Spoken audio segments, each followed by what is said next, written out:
Hi சொந்தங்களே, எப்படி இருக்கீங்க? ஸோ ரொம்ப நாளாக டிபார்ட்மெண்ட் ஆஃப் லேபர் வந்து H1B வேஜ் இன்க்ரீஸ் பண்ண போகிறோம் அப்படிங்கிற மாதிரி வந்து பேசிக்கிட்டே இருந்தாங்க. நாமளும் அதை பற்றி வீடியோ வந்து போட்டிருந்தோம். ஆனால் இன்னைக்கு அவங்க என்ன பண்ணியிருக்காங்கன்னா, ஃபெடரல் ரெஜிஸ்டரில் அதை வந்து அன்பப்ளிஷ்டு வெர்ஷனாக போஸ்ட் பண்ணியிருக்காங்க. இதனால் குட் நியூஸும் இருக்குது, பேட் நியூஸும் இருக்குது. ஸோ யாருக்கெல்லாம் குட் நியூஸாக இருக்க போகுது, யாருக்கெல்லாம் பேட் நியூஸாக இருக்க போகுது, அண்ட் அந்த டிபார்ட்மெண்ட் ஆஃப் லேபரில் பார்த்தீங்கன்னா அவங்க வந்து மார்க்கெட் அனாலிசிஸ் ரிசர்ச்சும் போட்டிருக்காங்க. ஸோ அதில் அவங்க வந்து என்ன குறிப்பிட்ட மென்ஷன் பண்ணியிருக்காங்க அப்படிங்கிறத பற்றி இந்த வீடியோவில் ஃபுல்லாக பார்க்கலாம் வாங்க. இது யாருக்கு இம்பாக்ட் ஆகும் அப்படின்னு பார்த்தீங்கன்னா, H1B and perm process, green கார்டுக்கு பெர்ம் ப்ராசஸ் போகிறாங்க இல்லையா, அவங்க 2 பேர் LC அப்ளை பண்ணும்போது அவங்களுக்கு வந்து இம்பாக்ட் இருக்கும். மீதி 2 கேட்டகரி இருக்குது, H1B1 அண்ட் E3. அது வந்து அதர் கண்ட்ரினால அது இப்போதைக்கு வந்து நம்ம ஸ்கோப்பில் வந்து இல்லை. ஸோ இப்போது நார்மலாக பார்த்தீங்கன்னா ஒரு எம்ப்ளாயர் வந்து H1Bக்கு ஒருத்தருக்கு அப்ளை பண்ணுறாருன்னு வச்சுக்கோங்களேன். அவர் என்ன பண்ணணும்னா LCயை வாங்கி வச்சிருக்கணும். அதே மாதிரி க்ரீன் கார்டு அப்ளை பண்ணுறதுக்கு முன்னாடியே வந்து பெர்ம் ப்ராசஸில் LCயை வந்து அவங்க அப்ரூவல் வாங்கி வச்சிருக்கணும். இப்போது இந்த வேஜ் லெவல் இருக்குது பார்த்தீங்களா, இந்த லெவலையும் வந்து சிக்னிஃபிகண்ட்டாக இன்க்ரீஸ் பண்ணுறாங்க. ஸோ இதுதான் வந்து இன்ஷார்ட்டாக என்ன பண்ணுறாங்க அண்ட் இது இப்போதைக்கு என்ன ஸ்டேட்டில் இருக்குது அப்படிங்கிற இன்ஃபர்மேஷன். சரி, அவங்க என்ன சேஞ்ச் பண்ணுறாங்க அப்படின்னு பார்த்தீங்கன்னா, அந்த ஸ்க்ரீனில் தெரியுற அந்த நம்பர்ஸ் போட்டிருக்க பாருங்கள். லெவல் 1 வந்து 17% இருந்ததுலேருந்து 34% ரேஞ்சுக்கு மாறி இருக்கு. லெவல் 2 வந்து 34% ரேஞ்சிலேருந்து 52% ரேஞ்சுக்கு மாறி இருக்கு. லெவல் 3 வந்து 50% ரேஞ்சிலேருந்து 70% ரேஞ்சுக்கு மாறி இருக்கு. அண்ட் லெவல் 4 வந்து 67% ரேஞ்சிலேருந்து 88% ரேஞ்சுக்கு மாறி இருக்கு. ஸோ இது என்ன பர்சன்டைல் அப்படிங்கிறது நான் ஏற்கனவே ஒரு வீடியோ போட்டிருக்கேன், நல்லா எக்ஸ்பிளைன் பண்ணி அதை நான் அங்கே லிங்க் கொடுக்குறேன், அங்கே போய் வேணுன்றாங்க பார்த்து செக் பண்ணிக்கோங்க. ஸோ இதை வந்து ஒரு ரியல் நம்பர் பெர்ஸ்பெக்டிவில் வந்து சொல்லணும் அப்படின்னா, ஒரு இப்போ நீங்கள் லெவல் 1ல் இருக்க வேஜ் வந்து இப்போது ஸ்க்ரீனில் தெரிகிற இந்த ரேஞ்சில் இருக்கிறாங்க அப்படின்னு வச்சுக்கோங்களேன். இப்போது லெவல் 1 வந்து 73K வாங்கி இருக்காங்க அப்படின்னா அவங்களுக்கு வந்து 97K வந்து மாறப்போகுது. அதே மாதிரி லெவல் 2ல் இருக்கவங்க 98K இருந்தாங்கன்னா 123K, லெவல் 3ல் இருக்கவங்க 121K வாங்கிட்டு இருந்தாங்கன்னா அவங்களுக்கு 147K ஆகணும். அண்ட் லெவல் 4ல் இருக்கவங்க 144K வாங்கிட்டு இருந்தாங்கன்னா அப்ராக்சிமேட்லி அது வந்து 175Kக்கு அவங்களுக்கு வந்து கொடுத்தாகணும். ஸோ இதுதான் வந்து ஆக்சுவலாக அவங்க வந்து மாறப்போகிற ரேஞ்சு. ஸோ இதுக்கப்புறம் அதாவது இந்த ரூல் பப்ளிஷ் ஆனதுக்கு அப்புறத்துலேருந்து இருக்கிற எல்லா LCAக்கும் இது வந்து அப்ளிகபிள் அப்படிங்கிற மாதிரி மென்ஷன் பண்ணியிருக்காங்க. விச் மீன்ஸ் அந்த ரூல் பப்ளிஷ் ஆகிறதுக்கு முன்னாடி இருக்கிற எந்த LCAக்கும் இது வந்து பாதிப்பு கிடையாது. விச் மீன்ஸ் இப்போ ஒருத்தர் வந்து H1Bயில் ஒர்க் பண்ணிகிட்டு இருக்காரு, அவர் ஏற்கனவே வந்து ப்ராசஸ்லாம் வந்து ஒரு வருஷத்துக்கு முன்னாடி அப்ரூவல் வாங்கி வச்சுட்டு இருக்காரு. அவரோட சேலரி இப்போ வந்து மேபி 80K அப்படின்னா அவரோட சேலரி வந்து மாறாது. ஏன்னா இது வந்து ரெட்ரோ ஆக்டிவாக இருக்கிற LCAக்கு வந்து அப்ளிகபிள் ஆகாது. அந்த டேட் என்றைக்கு ஃபைனலைஸ் ஆகுதோ அந்த டேட்லேருந்து மட்டும்தான் இது வந்து அப்ளிகபிள் அப்படிங்கிற மாதிரி மென்ஷன் பண்ணியிருக்காங்க. பட் இதில் இன்னொரு கேவியாட் என்ன அப்படின்னு பார்த்தீங்கன்னா, ஒருவேளை இந்த 2 வருஷம் கழிச்சு ஒரு H1B எக்ஸ்டென்ஷனுக்கு போவார் பார்த்தீங்களா, அப்போ வந்து புதுசாக LCA சர்டிஃபிகேட் பண்ணும்போது அப்போது அவருக்கு இந்த புது சேலரி கொடுத்தா தான் நாங்கள் சர்டிஃபை பண்ணுவோம் அப்படிங்கிற மாதிரி டிபார்ட்மெண்ட் ஆஃப் லேபரில் அவங்க வந்து சொல்லுவாங்க. அந்த நேரத்தில் அவர் வந்து சேலரி இன்க்ரீஸ் பண்ணுற மாதிரி தான் இருக்கும். ஸோ இது பார்த்தீங்கன்னா நிறைய நியூஸ் மீடியாக்கள் இது ஒரு வெல்கமிங் நியூஸ், ஒரு குட் நியூஸ் அப்படிங்கிற மாதிரி வந்து பேசிகிட்டு இருக்காங்க. எஸ், இந்த ஆங்கிளில் பார்த்தா இது வந்து ஒரு குட் நியூஸ் தான். ஏன்னா ஒரு 80K வாங்கிட்டு இருக்க ஒரு திடீர்னு அவர் சேலரி வந்து 20K இன்க்ரீஸ் ஆகுதுன்னா குட் வெல்கமிங் நியூஸ் தான். இது வந்து யாருமே வந்து டினை பண்ணல. ஆனால் இது கூடவே இன்னொரு பேட் நியூஸும் அட்டாச் ஆகி கூடவே வருது. என்ன அப்படின்னு பார்த்தீங்கன்னா, ஓகே இப்போது நிறைய எம்ப்ளாயர்ஸ் என்ன பண்ண ஆரம்பிப்பாங்கன்னா, ஒரு ஆஃபீஸில் வந்து ஒரு 100 H1Bs இருக்காங்கன்னு வச்சுக்கோங்களேன், ஒரு பெரிய ஆஃபீஸ் மாதிரி 100 H1B இருக்காங்கன்னு வச்சுக்கோங்களேன். இப்போ இந்த 100 H1Bக்கும் 20 to 30% இன்க்ரீஸ் வந்து திடீர்னு கொடுக்கணும் அப்படின்னா அந்த கம்பெனி வந்து எத்தனை பேரை வச்சுருப்பாங்க? பெரிய கேள்விக்குறி இல்லையா? ஸோ அப்போது சே ஃபார் எக்ஸாம்பிள் இந்த 100 பேரில் வந்து எனக்கு வந்து ஒரு 50 பேர் இருந்தால் போதும்ப்பா, மீதி 50 பேர் நீங்களே ஏதாவது ஒன்று வந்து யார் கொஞ்சம் பர்ஃபார்மன்ஸ் கம்மியோ இல்லை வந்து எந்த அப்ளிகேஷனுக்கு கொஞ்சம் கம்மியான பேர் இருந்தால் வந்து தாக்கு பிடிக்குமோ அந்த அப்ளிகேஷனில் இருக்க ஆளுங்களை மட்டும் வச்சுக்கோங்க, மீதி பேரை வந்து எலிமினேட் பண்ணிவிடுங்க, இல்லை வந்து அவங்கள ஃபயர் பண்ணிவிடுங்க அப்படிங்கிற மாதிரி சொல்கிறதுக்கு வாய்ப்பு நிறையவே இருக்குது. அண்ட் நமக்கு டைம் அண்ட் டைம் அகெயின் பார்த்துருக்கோம். ஒரு கம்பெனிக்கு ஒரு பிரச்சனை அப்படின்னு வரும்போது அங்கே ஒர்க் பண்ணுற எம்ப்ளாயிஸ் எத்தனை வருஷமாக இருந்தாலும் அவங்கள தூக்கி போகிறதுக்கு கம்பெனிஸ், ஒரு சில கம்பெனிஸ் வந்து கொஞ்சம் கூட தயங்க மாட்டாங்க அப்படிங்கிறது நமக்கு நல்லாவே தெரியும். ஸோ இது பார்த்தீங்கன்னா அடுத்த சைடில் இருக்க ஒரு பேட் நியூஸ் அப்படின்னு கூட சொல்லலாம். ஏன்னா இந்த இதில் தப்பிச்சிட்டாங்கன்னு வச்சுக்கோங்களேன். சே ஃபார் எக்ஸாம்பிள் ஒரு H1Bயில் வந்து அவருக்கு வந்து இந்த ஃபயரிங்லேருந்து தப்பிச்சிட்டாங்க, இல்லை ஒரு எக்ஸ்டென்ஷன் அப்ளை பண்ண போகும்போது ஓகேப்பா இது நல்ல ரிசோர்ஸ், இவங்களுக்கு வந்து நம்ம ஹைக் கொடுக்க ஒன்றும் பிரச்சனை இல்லை, நம்ம வந்து புது LCA என்ன ப்ராசஸோ அதை நம்ம வந்து பார்த்துக்கலாம் அப்படின்னு கொடுத்துட்டாங்கன்னா very good news, very welcoming news. அந்த அவங்களுக்கு வந்து எக்ஸ்ட்ரீம்லி குட் நியூஸ். ஆனால் அதில் தப்பிப்போமா மாட்டோமா அப்படிங்கிறதான் இப்போ எல்லாருக்கும் ஒரு பெரிய கேள்விக்குறி. இதுதான் வந்து நிறைய பேரால் இப்போ வந்து பேட் நியூஸாக பேசப்படுது. ஏன்னா இப்போ இத்தனை பேரும் வந்து ஜாப் போகுது அப்படின்னா அவங்க திருப்பி மார்க்கெட்டுக்கு வருவாங்க. ஏற்கனவே மார்க்கெட் கண்டிஷன் ரொம்ப வந்து கொஞ்சம் வேர்ஸாக இருக்குது. இந்த நேரத்தில் வேலை கிடைக்குமா, இது வந்து பெரிய ஒரு குழப்பம் இல்லையா? ஏன்னா நீங்கள் நார்மலாக ஜாப் லூஸ் பண்ணுறதே ஒரு பெரிய விஷயம் தான், அது எந்த கண்ட்ரியாக இருந்தாலும். ஆனால் நீங்கள் எஸ்பெஷலி அது H1Bயில் இருக்கும்போது அது இன்னும் வந்து ஒரு ப்ரெஷர் ஆட் பண்ணும். ஒரு நம்ம அந்த ஜாப் இன்றைக்கி லூஸ் பண்ணுறோம், அன்னிலேருந்து ஒரு கிளாக் வந்து ஓடிக்கிட்டே இருக்கும், டக் டக் டக் டக் டக்குன்னு சொல்லி 60 டேஸ்க்குள்ள அவங்க இன்னொரு ஜாபை வந்து தேடி கண்டுபிடிக்கணும், இல்லை இன்னொரு ஸ்டேட்டஸ்க்கு மூவ் பண்ணணும். இது பெரிய ப்ராசஸ் இல்லையா? அதனால் தப்பிக்கலை அப்படின்னா அவங்களுக்கு வந்து ஒரு பெரிய வந்து டவுன்ஃபால். இதுதான் வந்து இப்போதைக்கு இருக்கிற ரியாலிட்டி நியூஸ்.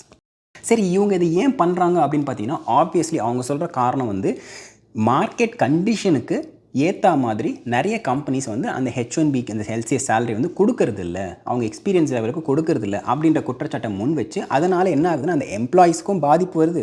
அதே நேரத்தில் நார்மலாக யூஎஸில் இருக்க அந்த ஒர்க்கரும் வந்து அவங்க வந்து ஒரு ஃபேர் சேலரி கேட்க போகும்போது உனக்கு இவ்வளோ சேலரி கொடுப்பதில்ல, நான் H1B இவ்வளோ கொடுத்துக்கிறேன் அப்படின்னு ஒரு சில கம்பெனி வந்து H1B சூஸ் பண்ணுறாங்க. இதை வந்து எலிமினேட் பண்ணணும் அப்படிங்கிற நல்ல எண்ணத்துக்காக அவங்க வந்து இதை கொண்டு வந்திருக்காங்க. Not a problem. இது வந்து இது சிஸ்டம் கரெக்டாக இருக்கணும் அப்படின்னா எல்லாமே வந்து ஃபேர் அண்ட் பேலன்ஸாக இருக்கணும். Not a problem. ஆனால் இங்கே என்ன ஆகுது அப்படின்னு பார்த்தீங்கன்னா, அவங்களே டிபார்ட்மெண்ட் ஆஃப் லேபர் அவங்களோட பேஜ்லேயே அந்த ரிசர்ச் பண்ணுவாங்க இல்லையா, அதில் வந்து கிளியராக ஒரு விஷயம் மென்ஷன் பண்ணியிருக்காங்க. அதை நான் ஸ்க்ரீனில் காமிக்கிறேன் பாருங்கள். அவங்க என்ன சொல்கிறாங்கன்னா, இப்போது H1B ஒரு சில லொக்கேஷனில் இவ்வளோ தான் கொடுக்கணும்னு ஒரு மினிமம் வேஜ் வந்து செட் பண்ணி வச்சுருக்காங்க டிபார்ட்மெண்ட் ஆஃப் லேபர்.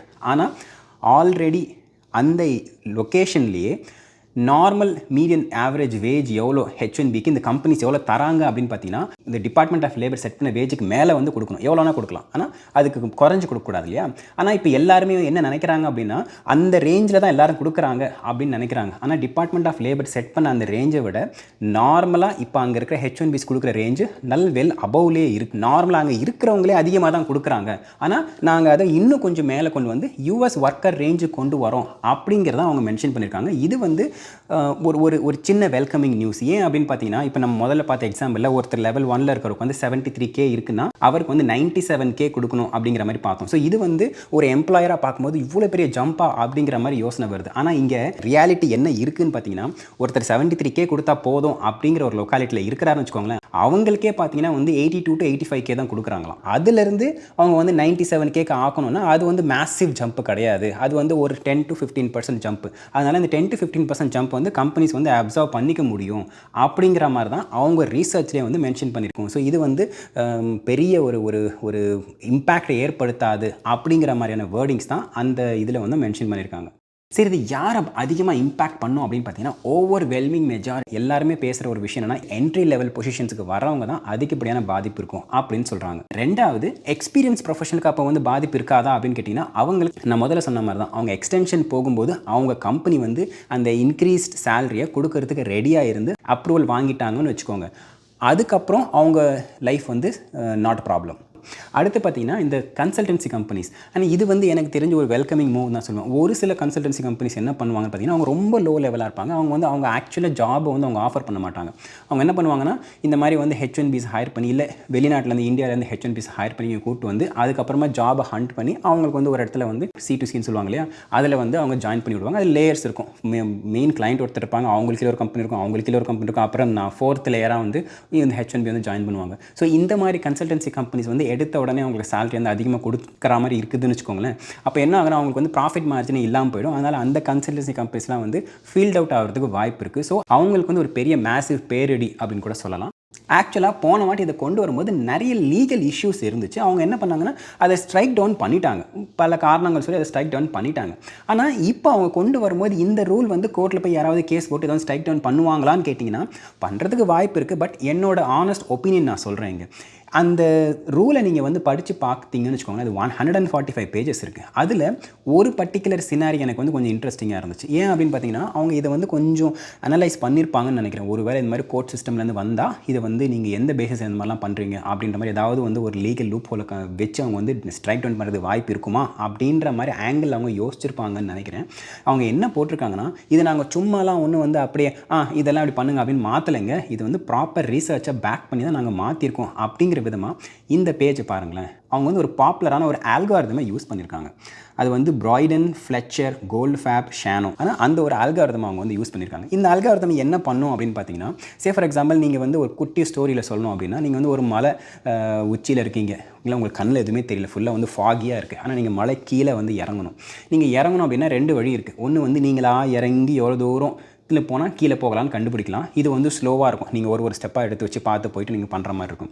இல்லை மேத்தமேட்டிக்கல் ஒரு சினாரியோ யூஸ் பண்ணணும் அப்படின்னா இந்த ஆல்காரிதம் நீங்கள் வந்து யூஸ் பண்ணலாம். இது என்ன சொல்லணும்னு பார்த்தீங்கன்னா, ஏற்கனவே நீங்கள் வந்து ஒரு 10 ஸ்டெப் இறங்குறீங்கன்னு வச்சுக்கோங்களேன். 10 ஸ்டெப் இறங்கும்போது அந்த ஸ்லோப்பு எப்படி இறங்குது அப்படிங்கிறத பார்த்துட்டு, ஓகே இந்த மலை வந்து இப்படி இறங்குது, ஸோ இப்படியே போச்சுன்னா அந்த இடத்துல வந்து கீழே வரதுக்கு வாய்ப்பு இருக்குது அப்படிங்கிற மாதிரி நீங்கள் வந்து எவ்வளோ மினிமம் மேக்ஸிமம் இருக்க வாய்ப்பு இருக்குது அப்படிங்கிறத ஓரளவுக்கு நீங்கள் வந்து கணிக்க முடியும். ஸோ இந்த ஆல்காரிதம் அவங்க யூஸ் பண்ணி என்ன பண்ணுறாங்க, பண்ணாங்கன்னா மார்க்கெட்டில் என்ன ரேஞ்ச் இருக்குது அண்ட் ஹெச்என்பி என்ன ரேஞ்ச் கொடுக்குறாங்க, இதை வச்சுக்கிட்டு இது இப்படியே வந்து போச்சுன்னா எந்த அளவுக்கு வந்து ஆக்சுவலாக அது இன்க்ரீஸ் ஆகணும் அப்படிங்கிறத பார்த்து தான் இந்த பர்சனல் ரேஞ்சை நாங்கள் வந்து கால்குலேட் பண்ணியிருக்கோம் அப்படிங்கிற மாதிரி இந்த மேத்தமெட்டிக்கல் மாடலே அவங்க கொடுத்துட்டு அங்கே மினிமம் மேக்ஸிமம் ரேஞ்செலாம் கொடுத்து அவங்க வந்து ஒரு சயின்டிஃபிக் ஒரு ரிசர்ச் அண்ட் ஒரு மேத்தமெட்டிக்கல் ஆல்காரிதம் பேஸ்ட் நாங்கள் அதை பண்ணியிருக்கோம் அப்படிங்கிற மாதிரி அங்கே வந்து கிளியராக வந்து மென்ஷன் பண்ணியிருக்காங்க. நாங்கள் சும்மா வந்து 44 54 64 சொல்லிட்டு நாங்கள் வந்து we did not take the numbers out of thin air அப்படின்னு சொல்கிற மாதிரி அந்த ஒரு விஷயம் இருந்ததை நான் வந்து நோட் பண்ணேன்.